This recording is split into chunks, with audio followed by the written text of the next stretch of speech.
तो मेरे पास देखिए कल रात में एक स्टूडेंट आया एंड उसने मुझे अपनी कॉपी भेजी, राइट, मेंस का लिखा हुआ था इस बार। एंड ही वाज लाइक कि सर मैंने तो sir end to end answer writing भी करी थी, ठीक है, एंड मेरा तब भी नहीं हुआ and he got quite less marks.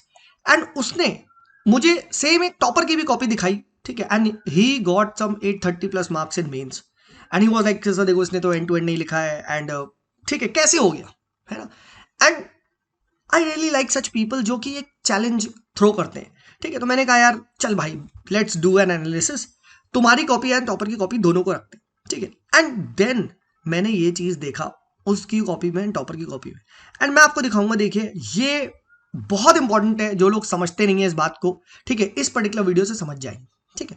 अब देखिए काम करते हैं, सबसे पहले हम एक टॉपर की कॉपी रखते हैं एंड ये आर्यन यादव है, for those of you don't know vision IAS की वेबसाइट पे कॉपी मिल जाएगी, ठीक है, राइट, उसकी कॉपी है। एंड देखो सेम ये नॉन सेलेक्टेड बंदा है, ठीक है, ये नॉन सेलेक्टेड बंदा है, इसकी कॉपी है।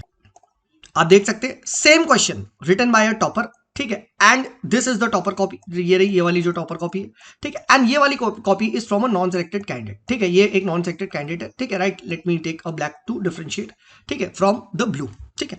अब क्वेश्चन क्या है देखते हैं, ठीक है, एंड लेट्स सी हाउ, ठीक है, he has written and how toppers have written and क्या गलती है, ठीक है, आप खुद एनालाइज कर जाओगे, ठीक है, राइट। तो देखिए सबसे पहले यहाँ पे क्वेश्चन क्या पूछा, analyze the factors that have contributed to India's inclusive economic growth in the past decade, ठीक है, राइट। तो ऑब्वियसली बात है, you need to tell the factors जिसकी वजह से, ठीक है, इंडिया में इंक्लूसिव ग्रोथ हुई है, फर्स्ट माइक्रो क्वेश्चन, ठीक है। ऑब्वियसली बात है, you also need to tell कि नहीं भाई there are certain kind of challenges जो आज भी रिमेन है, ठीक है, एंड एज अ रिजल्ट, ठीक है, हमें कुछ ना कुछ और फर्दर स्टेप्स लेने चाहिए which will be the way forward. That is how you will decode the micro question, ठीक है, अपना ये करेंगे, फाइन। अब देखिए इसने बताया कि भैया OECD इंक्लूसिव ग्रोथ को ऐसे ऐसे डिफाइन करता है, फाइन, ठीक है, and then factors that have contributed to inclusive economic growth, ठीक है।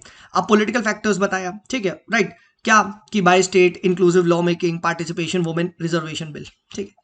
अब आप खुद देखो इंक्लूसिव ग्रोथ के नाम पे सबसे पहले आपके दिमाग में क्या चैलेंज आता है, सबसे पहले क्या आता है कि भैया फाइनेंशियल इंक्लूजन हुआ होगा, भैया हेल्थ एजुकेशन ये रहा होगा, या political factors inclusive law making वो भी वुमेन रिजर्वेशन बिल। अब आगे पढ़ो, ग्रेटर पार्टिसिपेशन ऑफ, ठीक है, you can say marginalised section SC ST women, ठीक है, पंचायत में, है ना, यूज्ड इन पंचायत की वजह से इंक्लूसिव ग्रोथ लिख रहे हैं, अर्बन लोकल बॉडीज क्या ये इंक्लूसिव ग्रोथ का reason. Government schemes and program financial inclusion example PM Jan Dhan trinity, ठीक है। फिर उसके बाद आधार कार्ड इनेबल्ड स्कीम वगैरह बताया, लेबर इंटेंसिव सेक्टर में ग्रोथ हुई है, ठीक है, PLI स्कीम वगैरह बताया, ठीक है, राइट। इस तरीके से कुछ PDS सिस्टम बता दिया, इंक्लूजन मतलब आधार इनेबल्ड की वजह से इंक्लूजन एरर कम हुआ है, ठीक है, राइट। अब यहाँ पे क्या है, ठीक है, पॉलिटिकल फैक्टर्स और उसके बाद बस ये गवर्नमेंट स्कीम्स लिख के, ठीक है, एंड देन उसके बाद चैलेंजेस 2 बता दिए, ठीक है, राइट, एंड देन उसके बाद एंड कर दिया।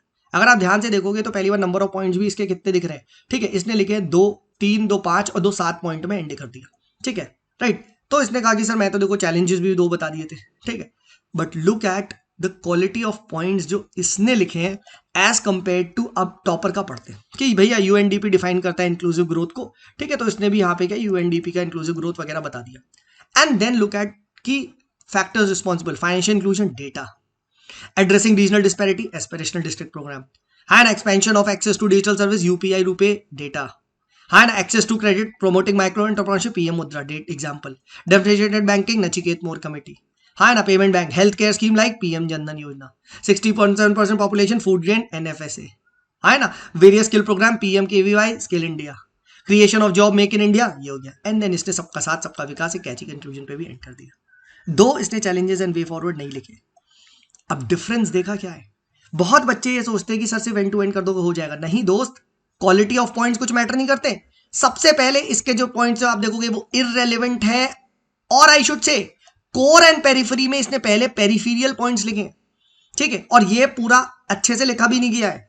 इसके आंसर में आप देखो डेटा दिख रहा है, इसके आंसर में कहीं कोई डेटा नहीं, बहुत जनरल सा बात है, ठीक है। इसने पहला पॉइंट क्या लिख दिया कि इंक्लूसिव ग्रोथ हुई है because of women reservation bill. भाई ये तो पास भी नहीं हुआ है अभी, ये तो 2030 में पास होगा, और लोग कह रहे हैं कि ये भी मजाक है, पता नहीं होगा भी या नहीं होगा, या इंप्लीमेंट होगा या नहीं, नो वन नोज दिस, जब सेंसस होगा तब होगा और इसकी वजह से इंक्लूसिव ग्रोथ हो गई, गलत, हाँ ना। ग्रेटर पार्टिसिपेशन ऑफ वुमेन वगैरह कहां पे, कोई स्कीम बताओ, पंचायत में पार्टिसिपेशन हो गया, इंक्लूसिव ग्रोथ हो गई, गलत, है ना। फिर ये पहला पॉइंट है कि हाँ भाई फाइनेंशियल इंक्लूजन हुआ है, PM जनधन, कुछ डेटा डालोगे, GS3 लिख रहे हो नहीं, आधार का इनेबल्ड सर्विस की वजह से चलो ठीक है, PDS अच्छा हुआ है तो E-गवर्नेंस ये लिखना चाहिए था, उसके बाद लेबर इंटेंसिव सेक्टर में PLI, बस कायदे से ये 3 स्कीम बस 3 लिखा गया है, हेल्थ कहाँ है दोस्त, एजुकेशन कहाँ है दोस्त, स्किल डेवलपमेंट कहाँ है दोस्त, कहाँ है ये सब चीजें, ठीक है। वनरेबल सेक्शंस कहाँ है आपके, उनकी स्कीम्स कहाँ है, ठीक है। तो इस केस में दो आप चैलेंज भी लिख के आ गए, दो कि हाँ भाई हाई इनकम इनइक्वालिटी है आपके, लो मार्जिनलाइज्ड सेक्शन है, न्यू मार्जिनलाइज्ड सेक्शन, ये तो क्या हो गया।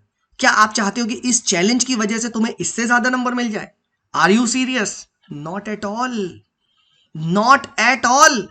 डिस्पाइट यस, अगर मैं इस टॉपर की कॉपी चेक कर रहा होता मैं इसको भी रिकमेंडेशन देता कि भाई आप थोड़ा सा यहाँ पे हाउएवर यहाँ पे क्लाउड डायग्राम चैलेंज का बना के थोड़ा सा वे फॉरवर्ड एक लाइन में सबका साथ लिख दो। हाउएवर चैलेंजेस पर से स्टॉक्स में हम रिपोर्ट कैरी 1% के पास 40% बेल्ट है ना। देखो, और आप देखो इसने 9 पॉइंट्स लिखे हैं और 9 good quality points with example लिखे हैं, और भाई ने हमारे क्या है सिर्फ 7 पॉइंट्स लिखे जिसमें से 3 से 4 इररेलेवेंट पॉइंट्स है। एज अ रिजल्ट नेट ये केवल 2 या 3 पॉइंट लिख के आ, ठीक है। तो इसमें आप क्या एक्सपेक्ट करते हो, ठीक है। Just because end to end लिखना इंपॉर्टेंट है, दैट डज नॉट मीन सिर्फ एंड टू एंड से काम हो जाएगा, है ना। क्या क्वालिटी ऑफ कंटेंट कुछ मैटर नहीं करता? आप मुझे बताओ, क्लियर कट देखो ना, फाइनेंशियल इंक्लूजन के बाद 50 करोड़ हो गया, उसमें से भी 55% हेल्प बाय वुमेन, बहुत ही अच्छा डेटा है ना। एस्पिरेशनल डिस्ट्रिक्ट प्रोग्राम हो गया, देखो यूपीआई रूपे 30, क्या पॉइंट इररेलेवेंट है मुझे बताओ। इसमें से मैं क्या बोलूं कि भाई ये गलत है या इररेलेवेंट है? सारे के सारे तो मुझे नहीं लग रहे कोर कॉन्सेप्ट है, कोर पॉइंट्स पहले लिखे, और उधर पॉइंट्स तो पेरिफेरियल लिखे थे, उसमें से भी बहुत सारे इररेलेवेंट पॉइंट्स लिखे थे, हाँ है ना। तो ऐसे आपको कंपेयर करना है कि भाई मेरा क्यों नहीं हुआ, ठीक है, और इस बंदे का क्यों हो गया डिस्पाइट एंड टू एंड नहीं लिखा है ना। Because the quality of content matters as well, ये चीज आप समझो। बहुत मैं देखता हूं आंसर कॉपी एनालिसिस कर रहे, बस वो रीड कर रहे, अरे डिफरेंस क्या है ये बताओ, किसकी वजह से इसको 800 नंबर मिल रहा है और इसको 600 नंबर मिल रहा है, ठीक है। आपको यही नहीं पता है ना आप गलती क्या कर रहे हो, ठीक है। और गलतियां तभी पता चलेगी जब आप एक इम्पार्शियल वे में जज करोगे, ठीक है। दैट इज वाई कहते हैं ना कि किसी दूसरे से एक बार ओपिनियन लेना चाहिए आपको, खुद से तो हमेशा अच्छा लगता है यार मैंने तो भाई लिखा था, सो चैलेंजेस भी लिखे थे, ठीक है ना। मैंने खुद देखा, मैंने कहा हाँ यार लिखा, तो जब मैंने फिर मैंने कहा कॉपी भेजो यार, कॉपी भेजो, ठीक है। और मैंने इसके साथ लाइव कॉपी इवेल्युएट करा मैंने, ठीक है। देन मैंने इसको बताया, मैंने कहा क्यों ना भाई अपने और स्टूडेंट्स के साथ भी ये चीज़ शेयर किया जाए, ठीक है। भाई टॉपर्स जो बन रहा है ना किसी रीजन की वजह से बन रहा है, मैं आपको फिर बता रहा हूं, अगर आप ये नहीं जानोगे, आप एक क्या आप 1000 आंसर लिखते रहो।